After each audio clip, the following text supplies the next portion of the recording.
চট্টগ্রাম বিশ্ববিদ্যালয়ে তোমাদের যাদের স্বপ্ন রয়েছে তোমাদের জন্য আজকের এই ক্লাসটি। চট্টগ্রাম বিশ্ববিদ্যালয়ে বিশেষ করে মানবিক এবং বিভাগ পরিবর্তনের স্টুডেন্টরা আমরা জানি যে দুইটা ইউনিটে আমরা পরীক্ষা দিতে পারি, একটা হচ্ছে বি ইউনিটে আর একটা হচ্ছে কি ডি ইউনিটে।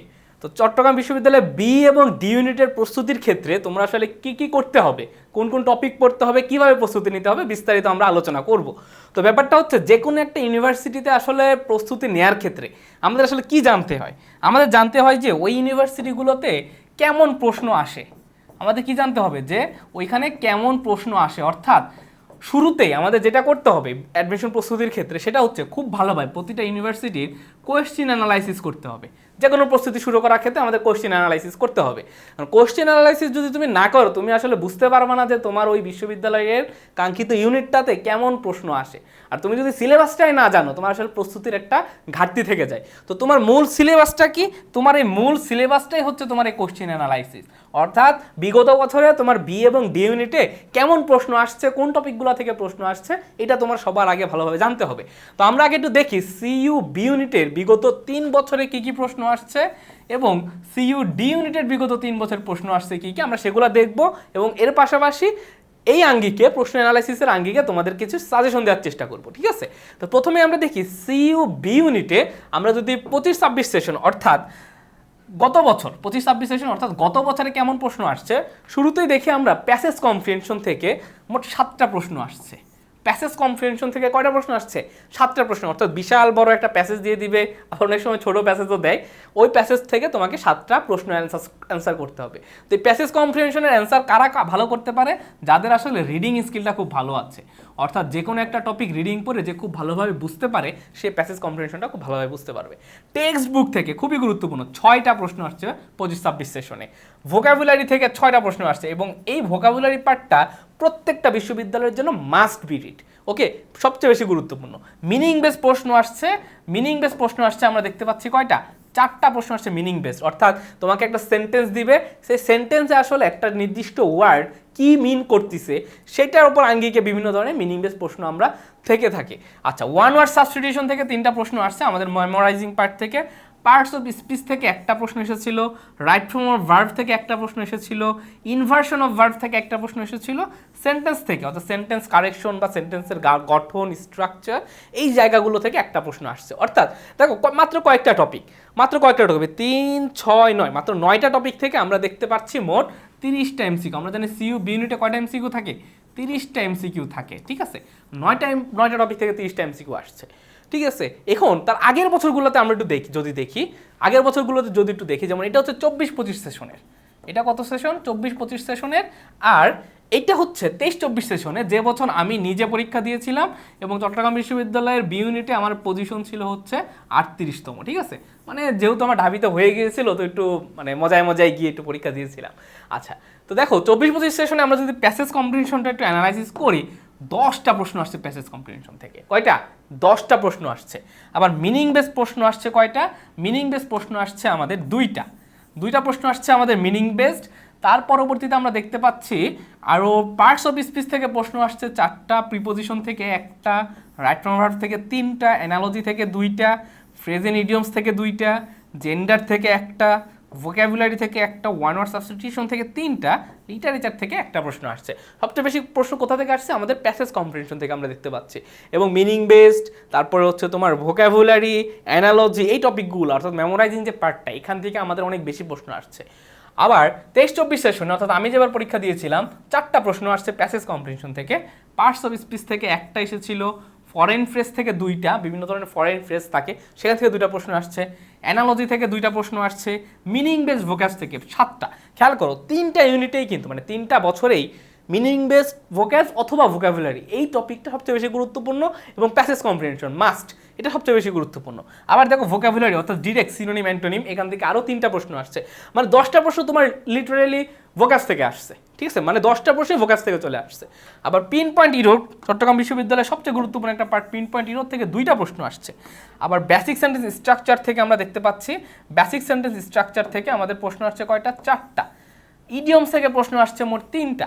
তার মানে আমরা যদি একটু অ্যানালাইসিস করি 3টা বছরের কয়েকটা টপিক খুবই গুরুত্বপূর্ণ, সেটা হচ্ছে প্রথমে যেটা থাকবে প্যাসেজ কম্প্রিহেনশন। মিনিং বেস প্রশ্ন থাকবে, তারপরে হচ্ছে তোমার ভোকাবুলারি মাস্ট থাকবে। দেখো তুমি যদি এই 3টা টপিক খুব ভালোভাবে অ্যান্সার করো, অর্ধেক মার্কস কিন্তু তোমার এখানেই চলে আসতেছে। কিভাবে দেখো, 23-24 সেশনে প্যাসেজ থেকে আসে 4টা, আর মিনিং বেস ভোকাবুলারি মিলে আসে 10টা, অর্থাৎ 30টা এমসিকিউর ভিতর আমার 14 থেকে 15টা প্রশ্নই থাকবে তোমার মিনিং বেসড। তোমাকে আসলে বুঝে উত্তর করতে হবে, কোনো গ্রামার থাকবে না। এবং তুমি যদি অ্যানালজির কথা চিন্তা করো, এইটাও কিন্তু আমাদের মিনিং বেস প্রশ্ন, অর্থ না জানলে তুমি পারবা না, ঠিক আছে। আবার তুমি যদি চিন্তা করো হচ্ছে ফরেন ফ্রেজ, এগুলো অর্থ না জানলে তুমি কখনোই পারবে না। তার মানে মেইনলি গ্রামার থেকে বেশি গুরুত্বপূর্ণটা হচ্ছে আমার মেমোরাইজিং পার্ট, ভোকাবুলারি পার্ট বা রিডিং কম্প্রিহেনশন যে জিনিসগুলো সেইগুলো। তো সিইও বি ইউনিটে যদি একটু সাজেশন আমরা দেই, তোমরা এই টপিকগুলো একটু প্র্যাকটিস করবা। সবচেয়ে বেশি গুরুত্বপূর্ণ প্যাসেজ কম্প্রিহেনশন, সবচেয়ে বেশি গুরুত্বপূর্ণ টেক্সট বুক থেকে আমাদের কিছু প্রশ্ন চলে আসে, ভোকাবুলারি মাস্ট, ঠিক আছে, ভোকাবুলারি 5 স্টার, মানে সবচেয়ে বেশি গুরুত্বপূর্ণ ভোকাবুলারি। তুমি যদি প্যাসেজ কম্প্রিহেনশন আর ভোকাবুলারি পারো, তোমার কিন্তু অলরেডি পাস মার্ক চলে আসতেছে। আচ্ছা, তারপর analogy and phrase and idioms খুবই গুরুত্বপূর্ণ, পরীক্ষায় চলে আসে। পিন পয়েন্ট ইরর চলে আসবে, এবং পিন পয়েন্ট ইররের জন্য তোমরা ক্লিফস্টফেলের যে আসলে এক্সারসাইজগুলো থাকে, মিনি মডেল টেস্টগুলো থাকে, সেইগুলো তোমরা প্র্যাকটিস করবা। ক্লিফস্টফেলের মিনি মডেল টেস্ট যে থাকে, ক্লিফস্টফেলে কি থাকবে, মিনি মডেল টেস্টে আমাদের যেই এক্সারসাইজগুলো রয়েছে সেইগুলো তোমরা একটু প্র্যাকটিস করবা।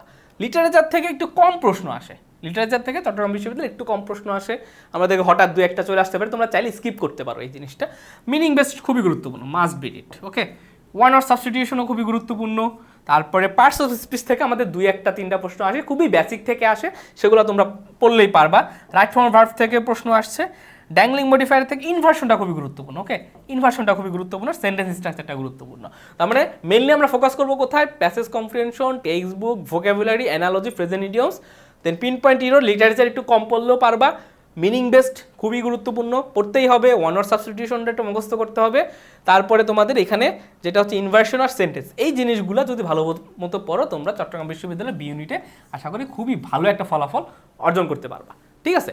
এখন এর পরবর্তী তোমরা সিইউ ডি ইউনিট দেখবো, তার আগে একটু কোর্সের অ্যাড বিজ্ঞাপন দেয়। সেটা হচ্ছে অনলাইন কোর্স 5.0-তে, তোমরা জানো আমাদের ভর্তি চলছে অলরেডি, এবং আমি নিজেও এখানকার একটা স্টুডেন্ট ছিলাম, বর্তমানে ঢাবির ইংরেজি ডিপার্টমেন্টে পড়াশোনা করছি, এবং তোমাদের যে ক্লাসটা নিচ্ছি সিইউ, সেই সিইউতেও আমি চান্স পেয়েছিলাম এই কোর্সগুলো করি। তো তোমরা যারা আসলে তোমার স্বপ্নের বিশ্ববিদ্যালয়ে কাঙ্ক্ষিত ইউনিটে বা কাঙ্ক্ষিত সাবজেক্টে ফলাফল অর্জন করতে চাও বা চান্স পাইতে চাও, তোমরা চাইলেই খুব দ্রুত এনরোল করতে পারো, ঠিক আছে।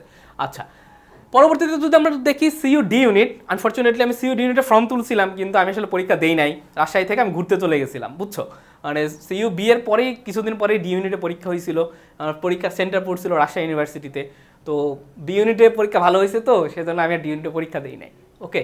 তো ডি ইউনিটে আসলে কেমন প্রশ্নগুলো ছিল আমরা একটু দেখি। প্রথমে দেখো, মিনিং বেস থেকে 5টা প্রশ্ন এসেছিল, মিনিং বেস থেকে 5টা, ফ্রেজ এন্ড ইডিয়মস থেকে 7টা, রাইট ফর্ম ভার্বস থেকে কয়টা, 4টা, পিন পয়েন্ট ইরর থেকে এসেছে 4টা, ওয়ান ওয়ার্ড সাবস্টিটিউশন থেকে এসেছে 3টা, ভয়েস থেকে প্রশ্ন এসেছিল 1টা করে, ডিগ্রি, ভার্ব, কানেক্টরস, অ্যানালজি থেকে, পাঞ্চুয়েশন, ভোকাবুলারি থেকে আমাদের 1টা করে প্রশ্ন আসছে। একটা জিনিস খেয়াল করে দেখো, গ্রামাটিক্যাল পার্ট কিন্তু নেই বললেই চলে, খুবই কম। মিনিং বেস কোনো গ্রামার লাগে না, ফ্রেজ এন্ড ইডিয়মস কোনো গ্রামার লাগে না, তারপরে তোমার হচ্ছে ওয়ান ওয়ার্ড সাবস্টিটিউশন কোনো গ্রামার লাগে না। এইখানেই তোমার কয়টা প্রশ্ন, 7 আর 5-এ কত, 12, 15টা প্রশ্নে কিন্তু তোমার কোনো গ্রামার নাই।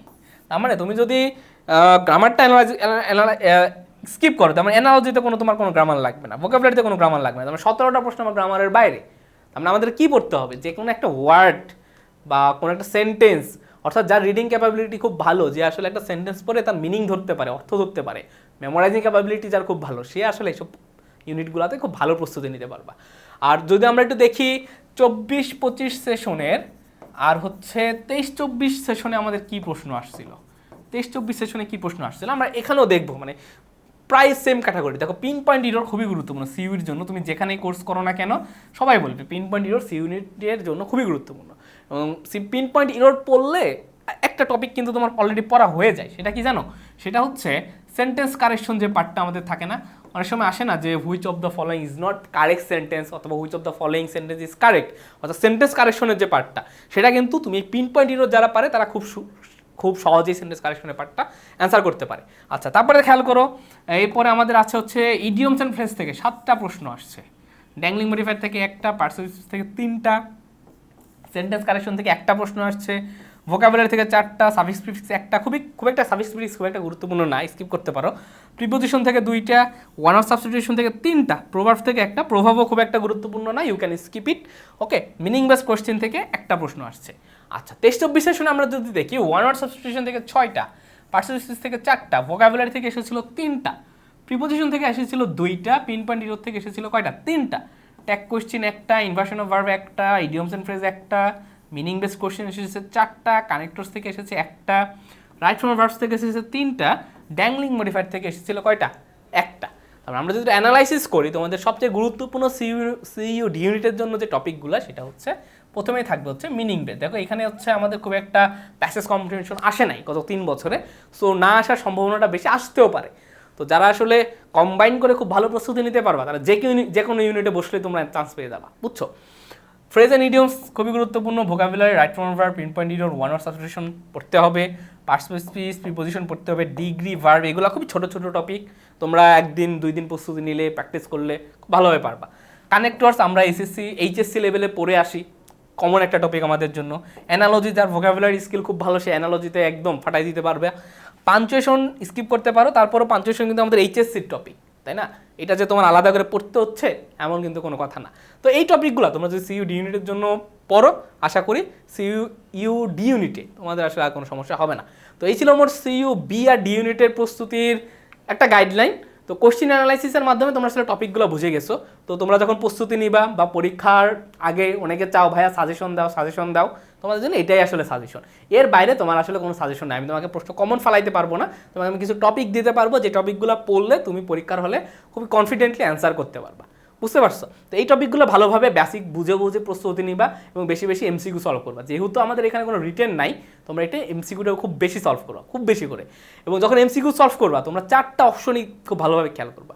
আমাদের উত্তর তো একটা কারেক্ট হয়, বাকি 3টা কেন কারেক্ট হয় নাই এটা কিন্তু খুব ভালোভাবে তোমাকে বুঝতে হবে, তাহলে তুমি একদম প্রো লেভেলের একদম শিক্ষার্থী হতে পারবা।